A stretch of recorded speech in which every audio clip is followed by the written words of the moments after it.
donde lo dejamos la otra vez. Y van a ir discurriendo sobre temas importantísimos. Ha citado pensamientos muy ilustres del pasado inmediato dominicano, particularmente la idea de Juan Bosch sobre el Caribe como punto de penetración de la civilización en América, y con hechos específicos, concretos, que culminaban con el de Fidel Castro y Cuba, a través del cual llegaba el socialismo a América. Es una idea interesante. Por otra parte, en otro intermedio... Perdón, don José Israel, entre paréntesis, una persona conocida por usted, Hugo Toyos, es quien le sirve de contacto al profesor Juan Bosch y el chino Aristi para que haga el viaje a las antípodas, después de aquel viaje que habían hecho Irlander Selig y Cayetano Rodríguez del Prado, que fueron los primeros dominicanos que visitaron China, y ahí se va Tonito Abreu Flores con el doctor Manuel Herrera y otro grupo de jóvenes más. Algunos de los cuales no quieren que les mencionen ese viaje. Pero estuvieron en China en 1970. Yo estuve hace 8 años, un encuentro con el jefe en China de cuidar, o el jefe de esa delegación allá en China. El Dominican Desk. Sí, entonces ese señor que habla el español perfectamente, sin acento, me preguntó entonces por el doctor Antonio Abreu Flores, que era el contacto que había dicho don Juan. El jefe de la misión. Sí, que iba a ir después del encuentro de don Juan con Chu Enlai. Y en ese 1970, cuando ellos estaban allá, tuvieron la oportunidad, tanto el doctor Abreu, Tonito Abreu, como Manuel Herrera, de conocer a Kim Il-sung, porque había una reunión ese día que ellos tuvieron la oportunidad en ese cónclave, porque los chinos estaban muy aislados. En el 70 los chinos no pertenecían a Naciones Unidas.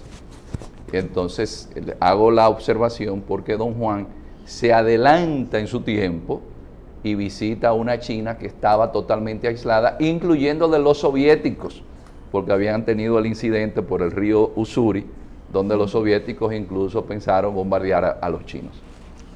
No, había un problema también de principalía entre Mao y Stalin. Stalin era un personaje de segundo plano, heredero de un poder que contribuyó a construir y a deformar, pero que no fue el creador, mientras que Mao era el creador de su poder y defendía la principalía de China en el mundo comunista. Todos esos problemas estaban complicados ahí, problemas territoriales, problemas históricos, que para beneficio de la humanidad probablemente ahora se han resuelto. Por la dialéctica que se dio ahí. Se han colocado en segundo plano. Pero hay otro elemento para conectar con el presente dominicano de hoy. En la discusión, en este debate abierto que tenemos aquí siempre, llegó un donativo de alguien, algo que mandaron de regalo, un casabe, que permitió conectar la importancia geopolítica de la República Dominicana en el mundo de hoy. Porque el hecho de que Colón decidiera la permanencia de esto como centro de sus operaciones y sede del virreinato de las Américas, el único sitio donde un Colón fue virrey, por herencia, obedece al casabe.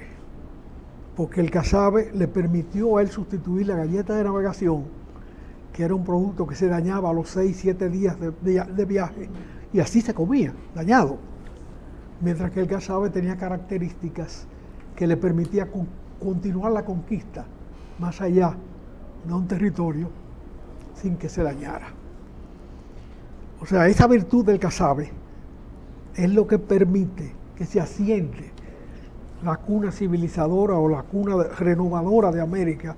Una civilización también era lo que había en América, pero la cuna que hace la síntesis de las civilizaciones americanas con la civilización europea en su versión española de la época.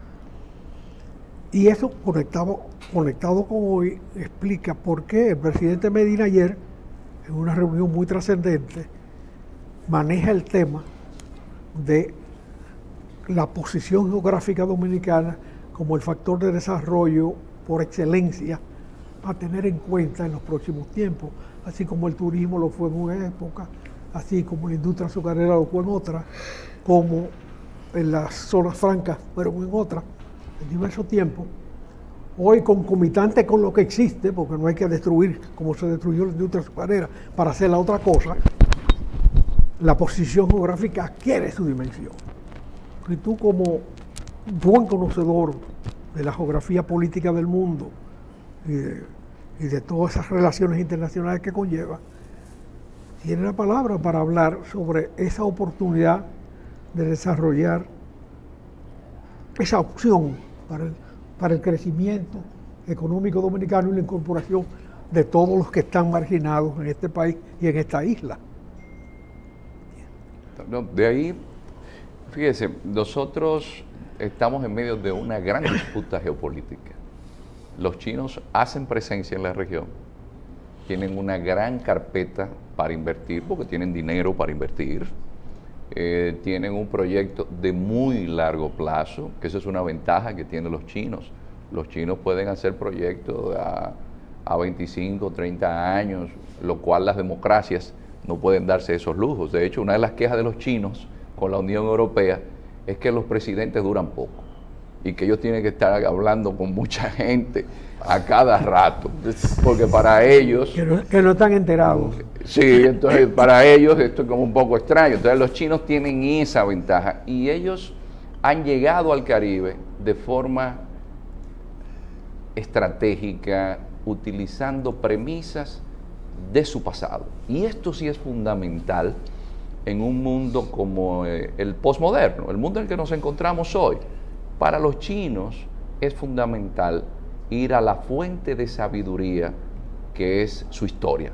Los chinos aprenden de la historia y de su pasado. Y ahí está Sun Tzu, el arte de la guerra. Para los chinos no hay que alardear, no hay que... para los chinos, para darles un ejemplo, fuerte no es el que avasalla, sino el que se impone de forma indolora. Es decir, lo importante para mí es yo lograr mi objetivo. Y ellos llegaron al Caribe y ahora es que se disparan las alarmas. Sin embargo, en Trinidad y Tobago, los chinos hace tiempo que están presentes, pero ahora es que nos enteramos. En las Bahamas, que por esa razón es que llaman al jefe de Estado de las Bahamas, o al primer ministro de la Bahamas, porque la jefe de Estado sigue siendo la reina Isabel, porque es parte de la Commonwealth, porque los chinos tienen una inversión en un resort que sobrepasa los 3.500 millones de dólares.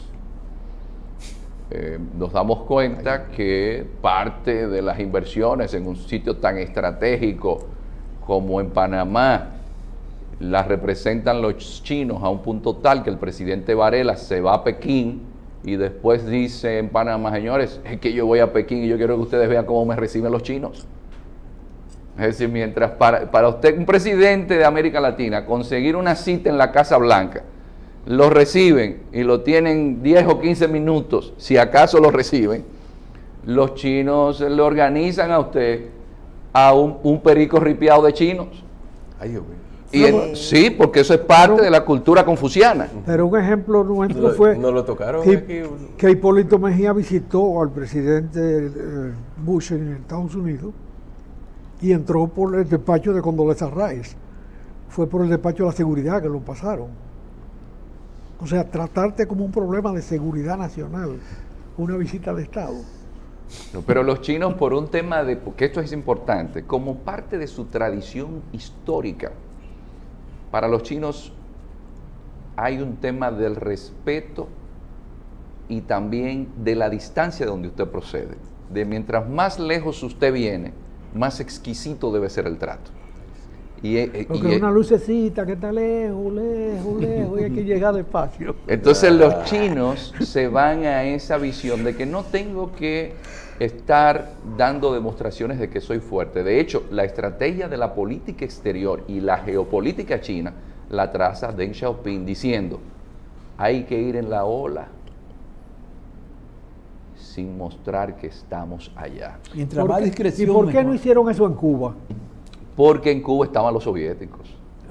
Esa es la diferencia. El enemigo En Cuba estaban los soviéticos y en el 69 se da el rompimiento de los chinos con los soviéticos. Una enemistad, En el 53 fue. pero sobre En todo... en el discurso de Khrushchev sobre Stalin, ahí fue que se rompió. Bueno, ahí estaba Deng Xiaoping presente y llegó alarmado hablando sobre el revisionismo soviético, pero en el 69 es donde realmente las aguas se parten y el gobierno de Nixon, con Kissinger como canciller, desarrollan lo que se llama la diplomacia del ping-pong. Nixon envía a Kissinger vía Pakistán, a donde estaba Zia al-Haq, que Pakistán siempre ha sido aliado de China, cubre CIA con C. Zia, Con C. con Z, Bueno. Zia al-Haq, el dictador que fue el que se llevó al papá de Benazir Bhutto. Sí, sí. Bueno. Por eso pensé que era CIA. No, es Zia al-Haq, que son de un grupo étnico que son los Pashtun, que es la élite que gobierna en el Pakistán y que tienen el ejército. Entonces se va Kissinger a Pakistán y hacen creer que está en Pakistán, pero mentira, está en Pekín negociando con Zhou Enlai. De hecho, gran parte de la Guerra Fría, ese periodo turbulento, se da a partir de ese rompimiento ruso-chino, donde ya la diplomacia del ping-pong obliga a que los americanos digan, bueno, tengo que sacar a Taiwán del Consejo de Seguridad. Y ahí se queda Taiwán solo. Y Chiang Kai-shek se queda solo en Taiwán. Ya había muerto Chiang Kai-shek. Sí, pero que ya Chiang Kai-shek, el gobierno de... Se queda Chiang Chikuo, que es el jefe, el hijo de Chiang Kai-shek, pero se queda luego todo lo que es el Kuomintang, Lee Teng-hui, que es el próximo presidente que continúa allí en Taiwán. El asunto es que a Taiwán lo dejan solo. Y los chinos entonces con los americanos tienen una relación de primera, y ahí es que viene en el gobierno de Carter la visita a Washington de el hombre que según según Francis Fukuyama es el hombre del siglo XX, que es Deng Xiaoping, porque Deng Xiaoping es el que da todo ese giro copernicano a las políticas chinas. Pero en geopolítica esto es fundamental. Nunca se pierde de vista que los imperios son seres vivos, y como seres vivos necesitan materias primas. Y ahora hay un tema en el planeta de materias primas y de alimentación. Como ha subido tanto la población mundial, por ejemplo, ya dentro de 10 años, India va a tener más habitantes que China. ¿Cómo? Entonces, en el Asia, esto es importante, en el Asia usted tiene 1.400 millones de chinos, y ya usted tiene 1.300 millones de indios. ¿De dónde usted va a sacar comida para tanta gente? Entonces, América Latina sigue siendo un granero, aparte de África, pero ya África los chinos se la tomaron. Hace tiempo que en esa estrategia de Sun Tzu, por ejemplo, Etiopía es uno de los países que más ha crecido económicamente, pero la gran inversión, ¿de dónde es? De China. Toda la infraestructura de trenes, porque los chinos son los primeros en trenes de alta velocidad del planeta. Esos trenes que los japoneses llaman Shinkansen, esos trenes balas. En tecnología. En tecnología. O en cantidad de trenes. Y en cantidad de trenes. Porque hay un elemento. Los chinos en esa estrategia se aliaron a los alemanes y comenzaron a enviar gente a Alemania a prepararse. Por eso el gran proyecto chino, China 2025, es el proyecto mediante el cual los chinos, que ya son los poseedores de la mayor cantidad de patentes en energías alternativas, y con, por ejemplo, en la tecnología de la energía eólica, todo eso es tecnología alemana. Tanto es así que la Mercedes-Benz ya, el 50% de las acciones son chinas. Poco a poco los chinos entraron a Alemania y fueron tomando tecnología alemana, pero fue en una estrategia calladita. Mire, en este mundo en que nos encontramos ahora, Trump, que es una reacción a esa emergencia china como potencia, de hecho, ustedes recuerdan el discurso de Trump, todo era China, China y China, y más de 45,000 empresas se nos fueron. Se ha hablado de que esa globalización económica, es decir, ese orden liberal que triunfó en la Segunda Guerra Mundial, había que detenerlo, porque de seguir su paso natural, evidentemente el libre comercio, ¿a quién beneficia? A China. Entonces, estamos hablando de que ya se está considerando excluir a estudiantes chinos de las universidades tecnológicas de Estados Unidos. Ay, Dios mío, hasta eso estamos llegando. Hasta ese punto. Porque en su momento hubo campos de concentración en Estados Unidos de los japoneses residentes. Porque son las etapas de la vida.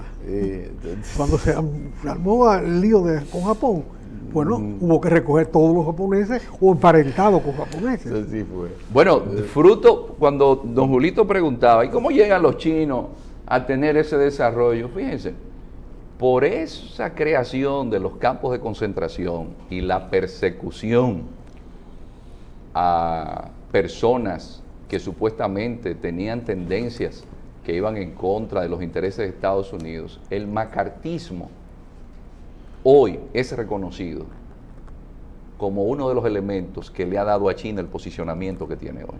¿De qué forma? En MIT, en el Massachusetts Institute of Technology, había un chino llamado Qian Xuanzang. Qian era un ingeniero que había tenido la oportunidad de estudiar con von Braun, pero el macartismo lo acusa de comunista y al hombre lo meten preso. Y después que lo degradan, lo mandan para China. Ese fue el hombre que desarrolló la misilística china. Ay, mi madre. Bueno, señor, hay mucho de qué hablar todavía y creo que queda abierta la invitación para otra ocasión. Se nos quedan muchas cosas interesantes. Gracias, Iván. Gracias a ustedes por estar con nosotros. Vamos a hacer una pausa. En instantes seguimos con el desarrollo del programa.